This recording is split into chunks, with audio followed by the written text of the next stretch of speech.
करवा चौथ का व्रत आने वाला था। कैलाश पर्वत पर माँ पार्वती अपने हाथों में मेहंदी रचा रही थी। भगवान शिव उनसे बोले, क्या बात है देवी, आज आप अपने हाथों पर मेहंदी रचा रही हो? कोई खास आयोजन है क्या? कल करवा चौथ का त्योहार है स्वामी, आपको तो ज्ञात ही है इस व्रत से मेरा कितना लगाव है। मैं भी प्रतिवर्ष इस व्रत के आने की आस लगाती हूँ ताकि मैं आपकी रक्षा की कामना हेतु और अपने प्रेम को और भी अटूट बनाने के लिए ये व्रत कर सकूं।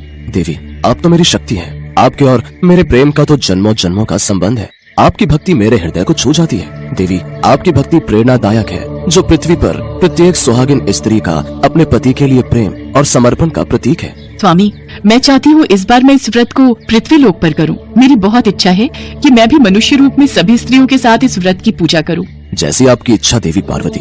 यदि आपकी पृथ्वी लोक पर यह व्रत मनाने की इच्छा है तो आपको पृथ्वी लोक पर अवश्य जाना चाहिए। ठीक है स्वामी, तो फिर मैं तैयार हो जाती हूँ। कल प्रातः ही मैं धरती लोक पर करवा चौथ का व्रत मनाने के लिए चली जाऊंगी। अगले दिन सुबह ही माँ पार्वती एक बहुत सुंदर स्त्री का रूप धारण कर लेती हैं और धरती लोक पर एक गांव में पहुँचती हैं। वहाँ पर करवा चौथ की बहुत चहल पहल थी। हर स्त्री ने 16 श्रृंगार किए हुए थे। सुंदर साड़ी, हाथों में कांच की चूड़ियाँ, गले में मंगलसूत्र, पैरों में बिछुए पायल और तरह तरह के श्रृंगार। सभी औरतें आपस में बातें कर रही थी। अरे बहन, चलो सब लोग मिलकर वहाँ घेरा बना लेते हैं, पूजा का समय हो रहा है। हाँ बहन, तुम भी पहुँचो, मैं अपनी बहू को लेकर आ रही हूँ। तभी एक औरत की नजर माँ पार्वती पर जाती है। अरे बहन, आओ ना, तुम भी हमारे साथ करवा चौथ की कथा सुनो। बस पूजा प्रारंभ ही होने वाली है। हाँ, मैं आपके साथ चलती हूँ। तुम तो बहुत सुंदर लग रही हो। पहली बार देखा है, इस गांव में किसी की बहू हो क्या? माँ पार्वती अभी कुछ कहती इससे पहले एक औरत ने आवाज लगा ली। अरे बहन, जल्दी आओ, पूजा का समय निकला जा रहा है। हम सब बैठ गए हैं। चलो बाद में बात करते हैं, अभी सब पूजा के लिए बुला रहे हैं। कितना आनंद आ रहा है इन सबके साथ करवा चौथ का व्रत मनाने में। अद्भुत, सब कितने अच्छे स्वभाव की हैं। इन सब के बीच मैं भी पूजा के लिए बैठ जाती हूँ। माँ पार्वती सबके साथ पूजा के लिए बैठ जाती हैं। सब मिलकर करवा चौथ की व्रत कथा और पूजन आरती करती हैं। सचमुच माँ पार्वती के आशीर्वाद से व्रत और पूजन बहुत अच्छे से हो गया। हे गौरी माता, हम सबके सुहाग की रक्षा करना। जय करवा माता की, जय गौरी मैया की। सब औरतें पूजा आरती करके घर जाने लगी, पर माँ पार्वती जैसे ही कैलाश के लिए लौटने लगी, अचानक उसी स्त्री ने उन्हें पुकारा। अरे सुनो बहन, तुम्हारा जल का कलश यहीं रह गया।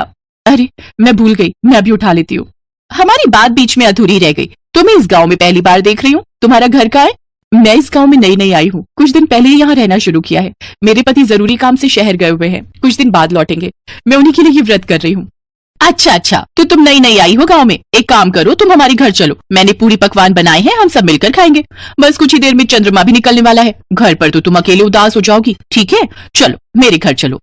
मैं और आपके घर? हाँ बहन, तो क्या हुआ, मेरे घर क्यों नहीं? मेरे घर को अपना ही घर समझो। त्योहार पर अकेले के लिए तुम क्या ही भोजन बनाओगी? मैंने तो बहुत कुछ बनाया हुआ है, मिलकर खाएंगे, अच्छा लगेगा। तुम्हारे पति भी शहर में है, वैसे कब आएंगे? दिवाली से पहले आ जाएंगे। उस औरत के इतने अच्छे स्वभाव को देखकर माँ पार्वती से रहा नहीं गया। वो उसके साथ उसके घर चली गई, पर माँ पार्वती को तो भगवान शिव की पूजा करनी थी, उनसे आशीर्वाद लेना था। सब चंद्रमा निकलने का इंतजार कर रहे थे। अचानक बहुत तेज आंधी तूफान आने लगा। आकाश में काले बादल छा गए।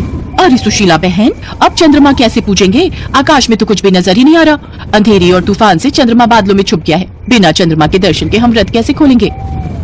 अब तो एक ही रास्ता है कि माँ पार्वती से प्रार्थना करें कि वो हमें चंद्रमा के दर्शन करवा दे। चलो हम सब मिलकर माँ पार्वती से प्रार्थना करते हैं। सब स्त्रियां माँ पार्वती से प्रार्थना करती हैं कि आसमान साफ हो जाए और उन्हें चंद्रमा के दर्शन हो जाए। सुहागन स्त्रियां भला क्या जाने कि माँ पार्वती स्वयं उनके बीच खड़ी हैं। सुहागन स्त्रियों की प्रार्थना माँ पार्वती स्वीकार कर लेती हैं। उस औरत को साधारण स्त्री के रूप में माँ पार्वती साक्षात दिखाई दे रही थी।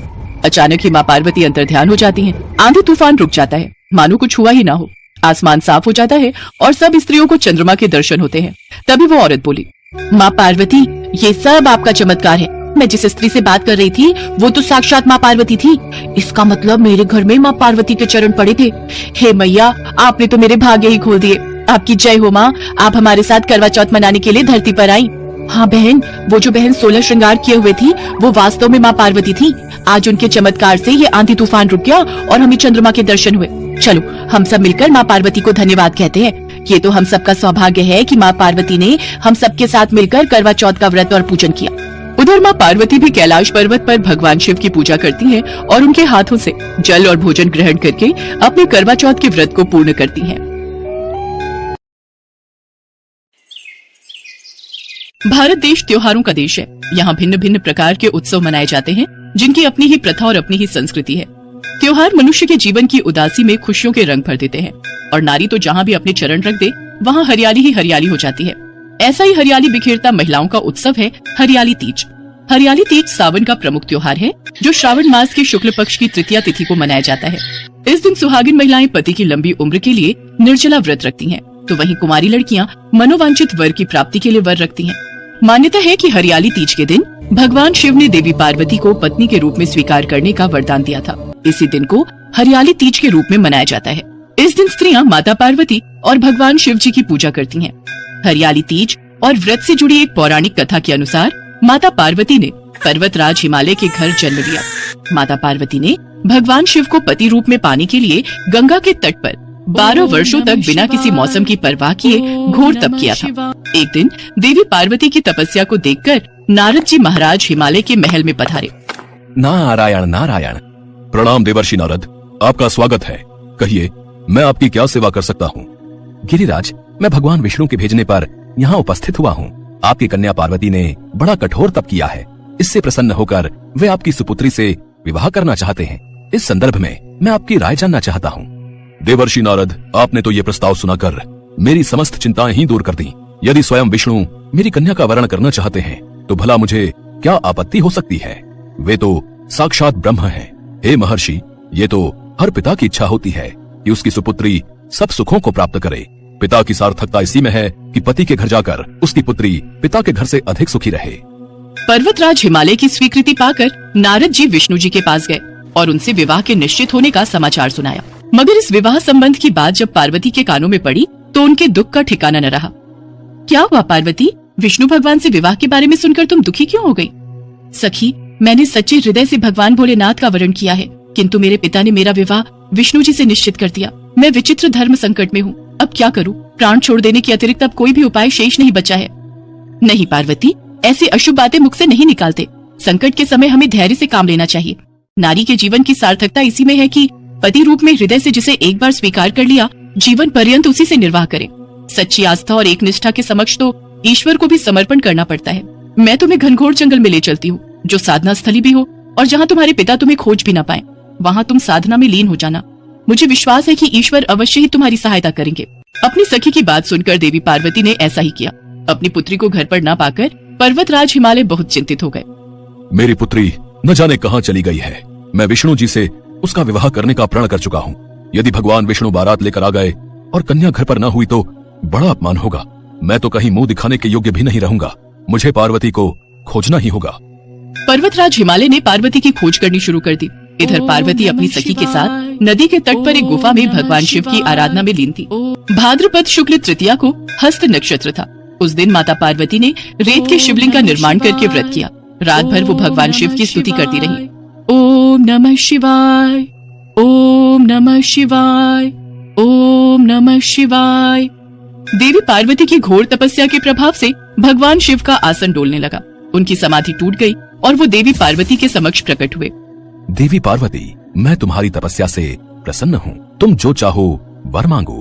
प्रभु, मैं हृदय से आपको पति के रूप में वरण कर चुकी हूँ। यदि आप सचमुच मेरी तपस्या से प्रसन्न होकर यहाँ पधारे हैं तो मुझे अपनी अर्धांगिनी के रूप में स्वीकार कर लीजिए।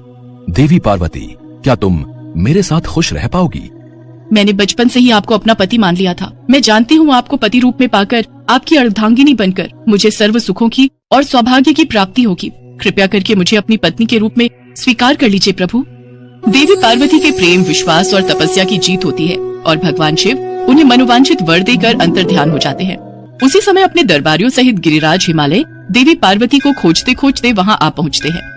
पुत्री, तुम्हारी ऐसी कठोर तपस्या का क्या कारण है? तुम्हारी ऐसी दशा को देखकर मुझे अत्यधिक दुख और पीड़ा हो रही है। चलो पुत्री, महल वापस चलो। मुझसे तुम्हारी ये दशा देखी नहीं जा रही। पिताश्री, मैंने अपने जीवन का अधिकांश समय कठोर तपस्या में बिताया है। मेरी इस तपस्या का उद्देश्य केवल यही था कि मैं महादेव को पति के रूप में पाना चाहती थी। आज मैं अपनी तपस्या की कसौटी पर खरी उतर चुकी हूँ। आप क्योंकि विष्णु जी से मेरा विवाह करने का निर्णय ले चुके थे, इसलिए मैं अपने आराध्य की खोज में घर छोड़कर चली आई। अब मैं आपके साथ इसी शर्त पर महल वापस जाऊंगी कि आप मेरा विवाह विष्णु जी से न करके महादेव से करेंगे। देवी पार्वती के दृढ़ निश्चय को देखकर पर्वतराज हिमालय मान गए और देवी पार्वती को घर ले गए। कुछ समय के पश्चात समस्त विधि विधान से भगवान भोलेनाथ और देवी पार्वती का विवाह संपूर्ण हुआ। भाद्रपद की शुक्ल तृतीया को देवी पार्वती ने महादेव की आराधना करके जो व्रत किया था, उसी के फलस्वरूप उनका विवाह हो सका। भगवान शिव के वरदान के कारण उस दिन से हरियाली तीज का व्रत प्रारंभ हो गया। कहा जाता है कि जो कोई सुहागन